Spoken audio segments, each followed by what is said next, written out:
1억 4천만 원 정도 되는 가격에 저렴한 홍보를 안 해요. 10년 동안 7,400만 원을 쓰게 됩니다. 홍보를 안 해요. 1억 1,048만 원. 홍보를 안 해요.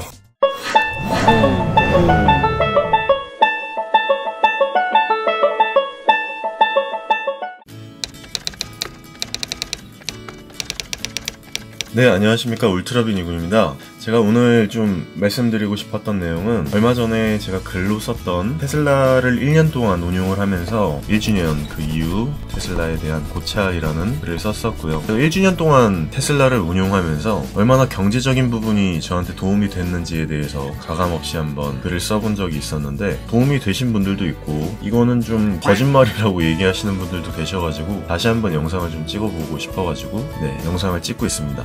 일단 처음 테슬라를 구입을 하고 돌아다니면서 가장 다른 차에 비해서 강력하다고 느꼈었던 부분이 진짜 돈이 안 들어간다. 운용하는 데 있어서 돈이 너무 안 들어가가지고 좀 이상할 정도였어요. 보통의 차들은 1년이나 2년마다 정비 주기를 갖고 정비를 하잖아요. 그때마다 정비할 게 굉장히 많았어요. 엔진의 체크, 미션 누유 체크도 해야 되고요. 보통 1, 2년 때는 신경 안 쓰고 돌아다니다가도 한 5년에서 10만 정도 타게 되면은 여기저기서 문제가 많이 발생을 합니다. 특히나 BMW 같은 경우에는 미션 누유나 스테빌라이저 부싱 부분에 있어서 소리가 좀 많이 나는 때가 있었고 등속 조인트 쪽에 문제가 많이 있어서 보통은 이제 오일류에 문제가 많았죠.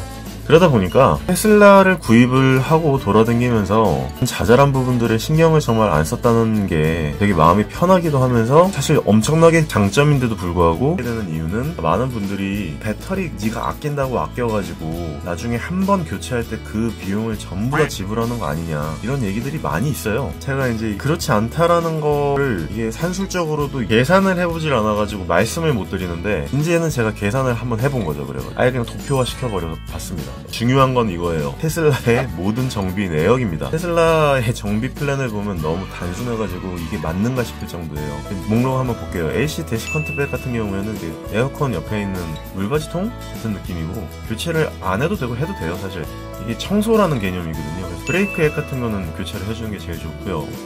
리모트 키 배터리는 자가로 할 수 있는 거고 멀티 포인트는 조금 이따 말씀드릴게요. 타이어 위치 변경 같은 것도 제가 보통은 시즌별로 윈터 타이어, 썸머 타이어를 갈기 때문에 이것도 제가 알아서 하는 거고 휠 얼라인먼트 마찬가지고요. 윈드실드 와이퍼 블레이드 역시 마찬가지입니다. 교체를 하는 영상을 올렸죠. 그리고 냉각수는 8년 16만에 먼저 해당되는 사항에 이제 한해서 이제 이 멀티 포인트 검사라는 게 뭐냐면 냉각수의 레벨, 배터리, 브레이크 액 레벨 아니면 브레이크가 액 같은 게 누유가 되는지 냉각수가 누유가 되는지에 대해서도 검사를 하는 건데 이런 것들은 보통 우리가 봤을 때 육안으로 확인할 수 있는 것들이거든요. 차에 조금이라도 관심이 있는 분들이라고 하면은 받을 만한 게 없어요. 브레이크 액 교체 정도? 이런 부분 정도만 체크를 해주면 돼서 정비할 내용이 진짜 없다라고 하는 거가 장점이기도 하고요. 내가 아예 차에 관심이 없고 그냥 타고 다니다가 어떤 문제의 소지가 발생할 수 있는 확률도 굉장히 적다라고 하는 장점이 있는 거죠.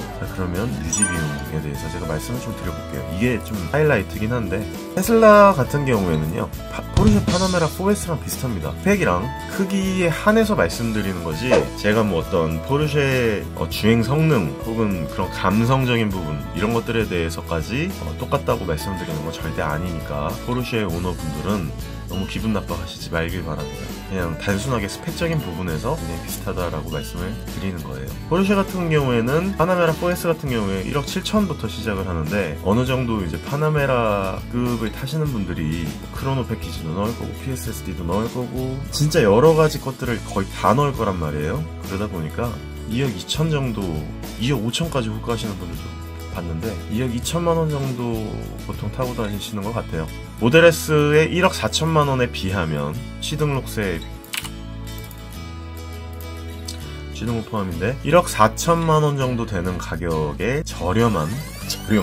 저렴하진 않죠. 저렴하진 않은데 이 정도 성능을 파나메라 4S에 비해서 조금 더 6천만 원에서 8천만 원 정도 싸게 구입을 할 수 있고요. 최대 출력 같은 경우에는 420마력, 시스템 마력 420마력 정도가 나오고 그리고 V6 트윈 터보 440마력의 최대 출력을 내고 있어서 파나메라 4S가 좀 더 빠릅니다. 최대 토크 같은 경우에는 테슬라 모델 S 같은 경우에는 환산으로 아무리 따져도 토크가 참 애매한 것 같아요. 파나메라 4S 같은 경우에는 이제 56.1 토크를 발휘하고 있습니다. 최고 속도는 250km로 제한이 되어 있고 사실은 전 200km도 넘겨본 적이 없기 때문에 파나메라는 289km가 최대 속도로 나와 있고요. 가속 성능 같은 경우에는 이제 90D 같은 경우에 0-100 4.3초 정도 나오고 저는 4.4초를 기록해봤습니다. 그리고 파나메라 4S 같은 경우는 0-100이 4.4초라서 모델 S가 조금 더 나은 성능을 발휘하고 있고요. 전장은 4979mm 정도 되고 파나메라 4S는 5050mm. 사실 휠베이스는 모델 S가 더 길단 말이에요. 전장이 더 파나메라 4S가 길어요. 그래서 이게 사실 우위에 있는 건지 제가 잘 모르겠습니다만 전장이 길다라고 하는 게 뭐 나쁜 것만은 아니니까 진짜 모델 S가 압도적으로 진짜 넓은 차예요. 그러니까 파나메라 4S가 진짜 넓은 차인데도 이 정도의 스포츠 세단의 느낌을 갖고 있는 차가 별로 없는데 주차하거나 좁은 길을 빠져나가거나 하는 때 굉장히 어려운 차이기도 합니다. 전고는 1445mm, 파나메라 4S가 1425mm, 그러니까 2cm 정도 낮은 거네요. 그리고 휠베이스는 모델 S가 좀 더 넓고요. 공차 중량도 생각보다 그렇게 차이가 많이 나지 않습니다. 100kg도 차이가 나지 않아요. 그리고 전 후륜 타이어 같은 경우에는 저 같은 경우에는 20인치에 24540, 후륜은 27540으로 바꿨고요. 파나메라 4S 같은 경우에는 이제 기본적으로 2545에 19인치, 28540에 19인치예요. 그러니까 엄청나게 광폭 타이어입니다. 생각보다도 편평비도 괜찮아요. 그래서 아마 승차감도 생각을 했던 그런 차인 것 같고요. 승차 인원은 이제 4인승이과 5인승. 파나메라 같은 경우에는 가운데 터널이 아예 막혀있는 5명이 탈 수가 없는 차량입니다. 자, 이런 상태로 보면은 스펙적인 부분은 굉장히 비슷하다라고 볼 수 있는데요. 유지 비용에 대해서 말씀을 제가 드려보겠습니다. 기준은요, 연 3만 킬로미터를 10년 동안, 그래서 총 30만 킬로를 유지했을 때 들어가는 비용을 산출해봤어요. 현재 기준에 있어서 말씀드리는 거기 때문에 10년이 지난 후에 변동 상황까지 제가 예측을 할 수도 없고, 그리고 오일 쇼크가 진짜로 올지 아니면 나중에 오일이 훨씬 더 가격이 떨어질지는 저는 진짜 모르기 때문에 현재 기준으로 말씀을 드릴게요. 유류비가 지금 현재 고급류가 1,700원이라고 가정을 했을 때 유류비부터 시작을 해보도록 하겠습니다. 파나메라 4S는요, V6 트윈 터보 차량입니다. 터보가 2개가 들어간 엄청나게 고마력, 고과급 3000cc 터보 차량이에요. 이걸 갖다가 일반유를 넣었다가는 노킹나기 십상입니다. 그러면 10년 동안 7,400만원을 쓰게 됩니다. 1년에 740만원을 내기 때문이죠. 이거는 어떻게 제가 말씀을 드린 거냐면 평균 연비 7km라고 가정을 했을 때 그런 거예요. 사실은 더 떨어질 가능성이 높습니다. 왜냐하면 파나메라 4S 같은 경우를 90D처럼 운용을 하게 되면 평균 연비 3km 정도밖에 안 나올 거예요. 파나메라 4S 같은 경우에는 엔진 오일이 1년에 3번 정도 갈게 됩니다. 3만을 타게 됐을 때 말이죠. 그러면 한 900만원 정도의 돈이 10년 동안 들어가게 되고요. 엔진 오일 필터 같은 경우에도 150만원 정도 1년에 한 번 들어가게 되기 때문에 한 엔진 오일 필터도요, 지금 제가 15만원이라고 잡아놨지만 센터 들어가면 15만원보다 조금 더 높은 걸로 알고 있어요. 브레이크 패드 같은 경우에도 5만에 한 번 정도, 그러니까 6번을 총을 갈게 되니까 300만원 정도 잡게 되었습니다. 미션 오일 같은 경우에는요, 6만에 한 번 정도 갈게 되기 때문에 900만원 정도로 제가 책정을 했고요. 타이밍 벨트 같은 경우도 6만에 한 번 정도, 5회 정도를 갈게 되니까 250만원 정도 들어가고요. 디퍼런셜 오일 같은 것도 6만 킬로미터에 한 번 정도, 4륜구동이잖아요. 파나메라 4가 들어가게 되면 4륜구동이라는 뜻이거든요. 디퍼런셜 오일이 들어갈 수밖에 없고 250만원 정도가 들어가게 됩니다. 점화 플러그도 15만원에 한 번, 그래서 40만원 정도 들어가지만 이거는 사실 센터 기준이 아니고 싸제 기준이기 때문에 훨씬 더 비쌀 거예요. 센터로 들어가게 되면. 그리고 자동차세 같은 경우에는 3000cc 대배기량 차량이죠. 그래서 85만 8천원이 1년에 납부가 되기 때문에 10년을 운용하게 되면 858만원이 들어가게 됩니다.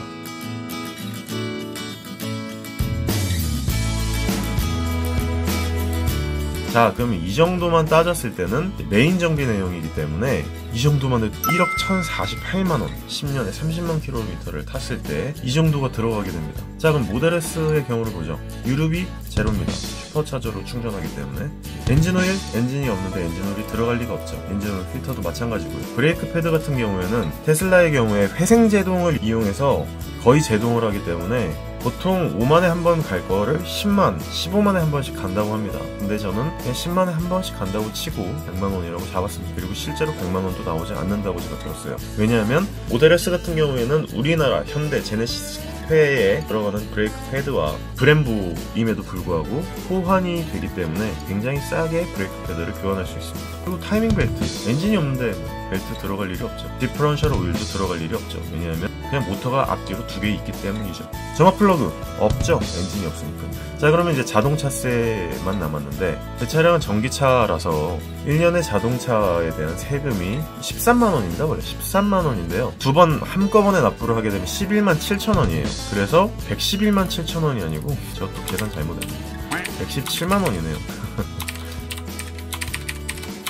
네, 이렇게 돼야 맞습니다. 10년 동안 운영하는 비용이 메인 정비 내용으로만 파나메라 4S에 비해서 1억 1천만원이 나오는 상황인데 테슬라는 200만원 언저리밖에 안 나온다는 거죠. 공통 정비 내용을 한번 보면요. 공기 필터 같은 경우에 이제 1년에 한 번 정도 갈기 때문에 파나메라 4S는 200만원이 들어가고요. 그리고 헤파 필터 같은 경우에는 2년에 한 번 혹은 3년에 한 번 교체 주기를 갖게 되는데 이게 21만원짜리입니다. 그거를 이제 5번 정도 교체를 했을 때 105만원이 들어가는 거죠. 그리고 이제 썸머 타이어, 윈터 타이어 같은 경우 휠 얼라인먼트랑 같이 들어가는 경우긴 하지만 제 차 같은 경우에는 썸머에는 P0를 운용을 하고 4만에 한 번을 갈게 된다라고 쳤을 때 10년 동안 4회를 교체하게 돼서 800만원을 쓰게 됩니다. 아마 제 생각에는 파나메라 4S도 비슷한 아마 스펙을 갖고 있기 때문에 비슷하게 들어갈 거라고 산정을 해가지고, 다만 윈터 타이어 같은 경우에는 저는 이제 쏘지 않기 때문에 겨울에는요 5만에 한 번의 주기로 타게 되고, 윈터크래프트, 금호 윈터크래프트 국산 윈터 타이어를 끼기 때문에 굉장히 저렴해지죠. 약 240만원 3회 교체를 하게 되고요. 파나메라 4S 같은 경우에는 19인치이기 때문에 200만원, 한 40만원의 가격을 절약할 수 있습니다. 와이퍼 같은 경우에는 제가 자가로 교체를 하게 되는데 GOS 옥션에서 팔죠. 제 영상에도 있는데 9만원 정도를 소비하게 될 겁니다. 1년에 한 번 정도를 교체하기 때문에요 29,000원짜리를 10번 교체하니까 29만원 정도 들게 되네요. 포르쉐 같은 경우에는 정품 와이퍼이기 때문에 120만원 정도 들어간다고 보시면 됩니다. 교체하는데 12만원 정도 든대요. 어디는 또 12만원이라는 얘기가 있고 어디는 20만원이라는 얘기가 있는데 이건 제가 진짜 정확하게 잘 몰라서, 제가 포르쉐의 오너가 아니기 때문에 어쨌든 최소한으로 산정을 해봤습니다. 그리고 휠럴라 같은 경우에는 시즌에 저는 2번을 보통 하게 됩니다. 왜냐면 윈터 타이어를 장착할 때 썸머 타이어를 장착합니다. 이렇게 한 번씩 휠럴라를 봐주게 돼서 100만원을 쓰게 되죠. 1년에 2번 휠럴라 보면요 충분할 거라고 사료가 됩니다. 뭐 파워 스티어링 오일, 뭐 배터리 교체, 압류, 스테빌라이저, 이 부분은 문제가 생길 경우에만 발생을 하는 부분이고, 포르쉐 같은 경우에는 얼마가 들어갔는지 정확하게 산출을 좀 하기가 어려워서 이쪽은 넣지 않았습니다. 전체적으로 봤을 때요 상당 부분 가격이 적게 들어가는 부분을 알게 되고요. 제가 지금 10년을 운용한다고 쳤을 때 이 정도 가격이 나오기 때문에, 그러면 14년을 제가 운행을 하게 되면요 이 1억 4천이라는 모델 S 차량 가액이 빠져버립니다. 이거는 진짜 좀 충격적인데 아무도 믿지 않는, 이렇게 산정을 해갖고 보여드리면 갸우뚱 하실 정도예요. 그러니까 사실 이 차는요 14년을 끌면 공짜예요, 공짜. 근데 이 부분에 대해서 많은 분들이 뭐 유류비가 애초에 들어가 있는 차량인데 뭘 그걸 갖다가 그렇게 공지사를 하느냐, 슈퍼차저 어차피 비용 미리 낸 거 아니냐 라고 말씀드리는 건데, 전혀 그렇지 않아요. 엔진 오일, 그리고 미션 오일, 오일류, 디퍼런셜 오일, 점화 플러그, 이런 부분들에 있어서 말도 안 되는 비용이 빠지는 굉장히 경제적인 차라고 할 수 있습니다. 초반에 비용이 많이 들어가는 것은 맞습니다. 1억 4천만 원을 한 번에 내야 되는 건 굉장히 비싼 금액이죠. 굉장히 좋은 차를 되게 행복하게 오랫동안 잘 타고 다니면 차량 가액이 빠져버리는 아주 행복한 차입니다. 슈퍼차저의 경우에는요 이제는 파나메라 4S나 여타 다른 고성능 차량들에 비하면 10년에 7,400만원이나 되는 유류비를 내지는 않아도 되기 때문에 굉장히 많은 가격이 빠지게 됩니다. 겉으로 봤을 때 멋있고 뭐 이런 디자인의 취향은 호불호가 맞지만, 그런 차량을 10년에서 14년 정도를 유지를 하게 되면 차 가격이 빠지는 경제적인 차라는 부분은 의심할 여지가 없고, 돈을 아껴진다라고 생각을 하니까 더 애정이 깊어지는 것 같습니다. 타고 다니면 타고 다닐수록 너무 행복해지는 차량이네요. 네, 이 정도로 경제적인 부분과 스펙적인 부분을 같이 한번 알아보았습니다. 단순 비교였고 스펙적인 부분과 너무 감성적인 부분은 제가 배제를 하고 말씀드렸기 때문에 포르쉐 파나메라 오너분들 너무 기분 나빠하지 마시고요. 지금 이런 비교 같은 것들에 대해서 유용하셨거나 재미있으셨다면 구독과 좋아요 버튼 눌러주시면 감사하겠습니다. 네, 울트라비니군이었습니다.